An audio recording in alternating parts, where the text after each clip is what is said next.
자, 안녕하세요. 반갑습니다. 이승훈 소장입니다. 자, 오늘 7월 13일 한국은행에서 금리 인상을 했습니다.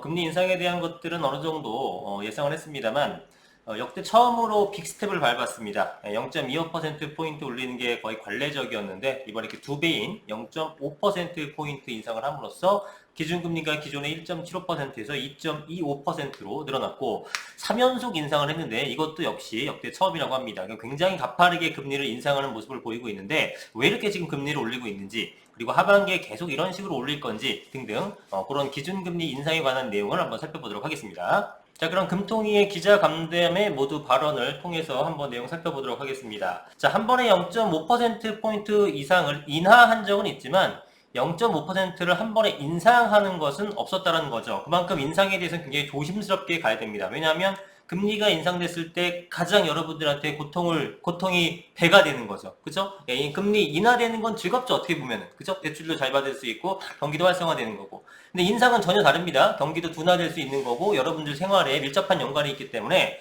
금리 인상 자체가 굉장히 조심스러운 건데 그것도 0.25가 아니라 0.5%나 올렸다라는 것은 그만큼 인상에 대한 시급성을 지금 갖고 있다는 겁니다. 왜 그런 건지 한번 살펴보죠. 자, 먼저 지난 5월 금통위 회의 이후 대외 여건 변화를 보면 첫 번째 이유입니다. 가장 중요한 이유이기도 하고요. 미국이나 유로 지역 등 주요국 물가 상승률이 8%를 상회합니다. 자, 여러분들 미국이나 유로 같은 경우에는 굉장히 선진국이죠. 그죠? 선진국 같은 데서는 물가가 안정이 돼 있고 보통 1, 2% 내외, 그 다음에 경제 성장률도 거기에 연동하는 수준밖에 되지 않습니다. 자, 그런데 이런 지역에서 물가 상승률이 8%다? 개도국에선 그럴 수 있어요. 개도국은 그럴 수 있다고 보는데 굉장히 경제가 안정돼 있는 이런 나라에서 8%를 상회한다? 난리가 난 거죠. 그러니까 물가 상승률이 8%를 넘긴다라는 것은 그만큼 돈의 가치가 굉장히 낮아졌다라는 겁니다. 그럼 돈의 가치를 회복시키기 위해서는 돈이 좀 흔하니까 지금 가치가 떨어져 있는 거 아니에요? 그럼 시중에 돈이 많다는 얘기고 시중에 돈을 흡수를 해야 소위 말해서 유동성을 흡수해야지만 돈 가치가 높아지면서 물가가 잡히는 겁니다. 그럼 시중의 유동성을 흡수하기 위해서는 여러분들이 저금을 할 수 있게끔 해야겠죠. 그 다음에 대출을 덜 받게끔 해야겠죠. 그러기 위해서는 당연히 금리를 인상해 줘야 된다는 겁니다. 금리를 인상해야지만 시중 유동성이 줄어들고 시중 유동성이 줄어들어야 물가가 잡히는 거죠. 그래서 물가 상승률이 이렇게 굉장히 높은 상황이기 때문에 우리나라뿐만 아니라 전 세계 대부분의 국가가 지금 금리 인상을 하고 있는 모습을 보이고 있는 거죠. 자, 국내 경기는 대외 여건 악화 속에서도 상반기까지는 당초 예상대로 회복세를 이어왔습니다. 자, 그렇죠. 왜냐면은 올 초, 봄 되면서 코로나가 엄청나게 기승을 부렸잖아요. 그렇게 한번 훅 그냥 고점 찍고 내려오니까 그 다음에 사람들이 좀 안심을 하게 됐죠. 그러면서 대면도 많아지고 오프라인에서 모임도 많아지게 되면서 경기가 좀 활성화됐었습니다. 그래서 수출 증가세는 둔화되긴 했지만 대면 서비스 중심으로 경기가 개선됐고 설비 투자 부진도 일부 완화되는 모습을 보였다. 그러나 그것이 지속될지는 이제 불투명하다는 겁니다. 앞으로의 성장 흐름은 지난 5월 전망 경로를 하회할 것으로 예상되고 수출 같은 경우에는 불확실성도 커진 것으로 보입니다. 지금이 조금 워낙에 코로나로 인해서 경기가 살아나지 않다가 그게 끝나면서 일시적으로 살아났는데 이게 과연 지속될지 여부는 지금 불투명하다라는 겁니다. 자, 우리나라 물가를 보겠습니다. 소비자 물가 상승률이 1998년 외환위기 이후 처음으로 6%래요. 그러니까 외환위기 이후에 처음이라 그러면은 되게 오랜만에 6%대 찍은 거고 무려 25년 만에 나타난 현상이라는 거죠. 그러니까 거의 지금 IMF 외환위기에 준하는 수준의 물가 상승률 데이터만 놓고 보게 되면은 그만큼 위험한 상황이다라고 보시면 될 것 같습니다.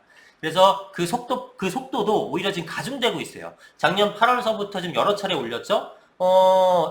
0.5%에서 지금 1.75%나 올려가지고 2.25가 됐음에도 불구하고 지금 소비자 물가 상승률이 둔화되는 것이 아니라 상승률이 더 가속화되고 있다고 얘기를 하고 있습니다. 3%에서 5% 갈 때까지 7개월 걸렸는데 5에서 6으로 갈 때는 한 달밖에 안 걸렸어요. 그러니까 빅스텝을 밟을 필요가 있었던 거죠. 자, 이거에 대한 이유는 공급 요인뿐만 아니라 수요 압력도 커져. 공급망이 지금 망가졌다는 건 얘기 많이 들어보셨죠? 코로나로 인해서 사람들이 직장을 그래서 잘리는 경우도 많았고 대신에 지원금으로 생활을 했는데 다시 복귀했는데 돈은 지원금 많이 받았으니까 나 복귀 안 할래요. 이런 것들로 인해서 공급망 차질. 지금 다시 빨리빨리 공급해서 수요가 살아날까 해서 공급을 해줘야 되는데 사람들이 일하러 안 와. 그러니까 당연히 공급망이 망가져 버리는 거죠. 공급이 제대로 안 되는 겁니다. 그 와중에 수요는 풀렸죠. 그러다 보니까 수요는 많은데 공급이 안 되니까 당연히 물가가 상승이 할 수밖에 없는 상황이 있는 겁니다. 이거는 우리나라뿐만 아니라 미국, 유럽 다 마찬가지가 되는 형태였어요. 자, 그래서 물가 상승률이 굉장히 높아졌고 그 결과 근원 인플레이션율과 일반 기대 인플레이션율 모두 4% 근접하는 수준 상승했다. 자, 일반적인 그 인플레이션은 6%가 넘었고요. 근원 인플레이션은 건 뭐냐면 농산물이나 내지는 주유, 유류 이런 것들을 제휴한 품목을 하는 것들인데 사실 우리가 뭐 전쟁 여파라든가 이런 걸로 인해서 유류 가격이 엄청나게 높아졌고 농산품 같은 것도 가격이 수급 상황 그 밸런스가 안 맞으면서 가격이 올라갔죠. 이런 것들을 빼고도 인플레이션율이 올라갔다라는 것. 그 다음에 기대 인플레이션이 진짜 중요한 건데 이 기대 인플레이션이라는 건 말 그대로 여러분들이 향후에 인플레가 어떻게 될까? 물가가 계속 오를 것인가 떨어질 것인가에 대한 기대감을 나타내는 인플레이션이야. 그러면 기대 인플레이션이 높다라는 것은 지금이 아니라 미래에도 계속 인플레가 될 것 같다. 미래에도 물가가 계속 올라갈 것 같다. 라고 생각한다는 겁니다. 그러면 미래에 그 물가가 올라갈 것 같으면 여러분들이 지금 소비합니까? 아니면 갖고 있다가 미래에 소비합니까? 미래의 물가가 비싸니까 미래에 소비하는 게 아니라 지금 소비하는 거죠. 그래서 기대 인플레이션이 높다라는 것은 지금의 소비가 더 늘어날 확률이 높다라는 거고 안 그래도 가뜩이나 현재 인플레이션이 높은데 수요가 더 붙어버리게 되게 되면 인플레이션가 실제로 더 많이 올라가겠죠. 그래서 기대 인플레이션이 높다라는 것은 현재 인플레이션이 높아질 우려가 커지기 때문에 이러한 기대 인플레이션과 근원 인플레이션까지 높아지는 이러한 상황이기 때문에 빅스텝을 밟을 수밖에 없었다라고 정부는 얘기를 하는 겁니다.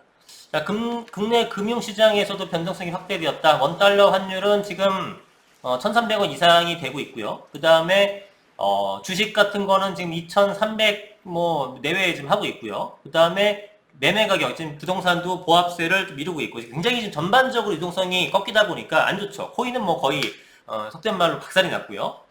자, 지금 보시게 되면은 원달러 환율이 1,300원을 넘겼습니다. 1,300원.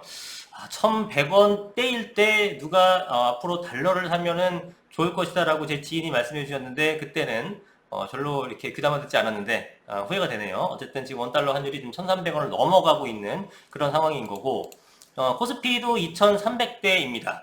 그죠? 예, 2,300대. 그때 주식을 팔고 달러를 샀어야 되는데 주식 그냥 부동산처럼 투자한다고 그냥 넣어두고 가만 냅뒀죠. 그러다가 지금 굉장히 안 좋은 시기를 맞이했는데 여하튼 지금 코스피 2,300대 뭐 3,000을 넘기고 막 그랬었던 시절이 있었는데 지금 이 정도 수준밖에 되지 않고요. 그 다음에 환율도 1,300원이 넘어가는 그런 상황이라는 겁니다.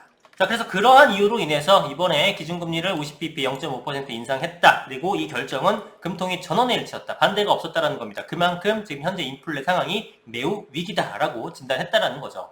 자, 인상 배경을 좀 보면은 물가가 6%인 것들, 기대 인플레이션이 4%가 넘어가고 있는 것들, 그 다음에 이런 걸로 인해서 당연히 올렸어야 된다. 자, 그런데 경기 측면에서는 글로벌 경기 하방 위험이 커진 것은 사실. 자, 여기 잘 보세요. 글로벌 경기 하방, 경기가 하방 압력을 받는다 했을 때는 금리를 인상해야 됩니까? 인하해야 됩니까? 경기가 점점 안 좋아지고 있어서 경기를 살려야 돼요.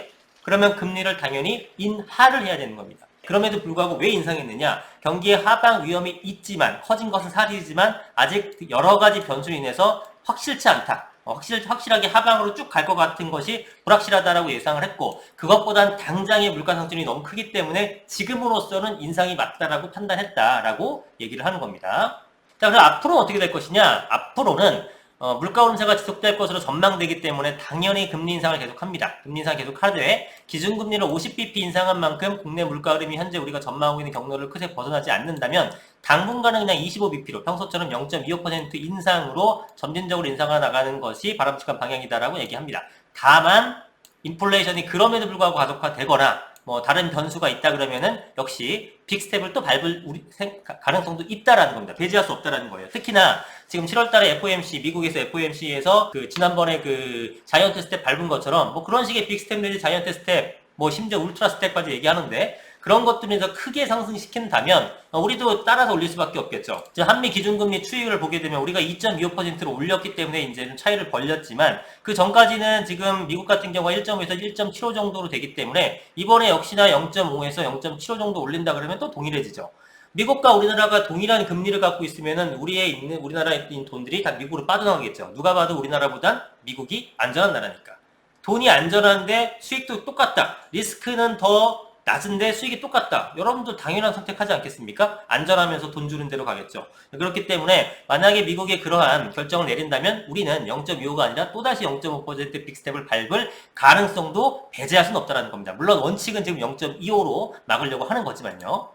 대충의 그 금통위가 이제 바라보는 현재 상황과 그다음에 향후에 어떤 식으로 금리 인상 내지 정책을 펴나갈지에 대해서 감이 잡히시죠. 그래서 당분간은 금리가 점진적인 인상이 될 가능성이 상당히 높기 때문에 이러한 것들을 감안했을 때 여러분들이 현금 흐름 확보 이런 것들을 잘 하실 필요가 있습니다. 지금 뭐 자산을 팔아서 현금을 확보해라 그런 뜻이 아니고요. 향후에 금리 인상에 대해서 여러분들이 그 감당할 수 있는 현금 흐름을 미리 만들어라는 얘기가 됩니다. 예, 그리고 이건 좀 미리 너무나 앞서가는 얘기일 수도 있지만 지금 인플레가 굉장히 지속되고 있는 상황이고요. 그 인플레를 잡기 위해서 금리를 지금 굉장히 가파르게 역대급으로 지금 그 가격을 인상을 하고 있거든요. 참 걱정스럽습니다. 왜냐하면은 아까 제가 처음에 말씀드렸다시피 금리를 인하하는 건 빠르게 해도 돼요. 그러나 금리를 인상하는 것은 급격하게 올리게 되면 부작용이 나타날 우려가 상당히 큽니다. 예전에 그 일본의 잃어버린 30년이죠. 잃어버린 30년 했을 때 80년대 후반, 90년대 초반에 굉장히 1년에 거의 2%포인트 이상, 2.5%포인트로 확 올렸을 때 그거 너무나 그 유동성 좀 잡겠다고 했다가 30년 헤매고 있잖아요. 그렇기 때문에 이게 금리 인상이 계속 지속적으로 이렇게 됐을 때 어떤 여파가 시장에 미칠지는 지켜볼 필요가 있을 것 같긴 합니다. 반면에 벌써부터 내년 이렇게 금리를 빠르게 올린다 그러면은 인플레이션이 잡히고 내년 중반, 내년 하반기에는 다시 금리를 인하를 해야 되지 않냐라는 외국 언론의 보도도 지금 나타나고 있습니다. 그래서 정말 한 치 앞도 알기 힘든 그런 상황으로 돌아가고 있는데 여러분들 어쨌든 이번에 금리 인상이 0.5% 됐다라는 거 잘 주지하시고 여기에 대한 대응을 각자 잘 살펴보시기 바랍니다. 자, 오늘 영상은 여기까지 하겠습니다. 구독과 좋아요 많이 눌러주시고 더 좋은 영상으로 찾아뵙도록 하겠습니다. 감사합니다. 이승조정이었습니다.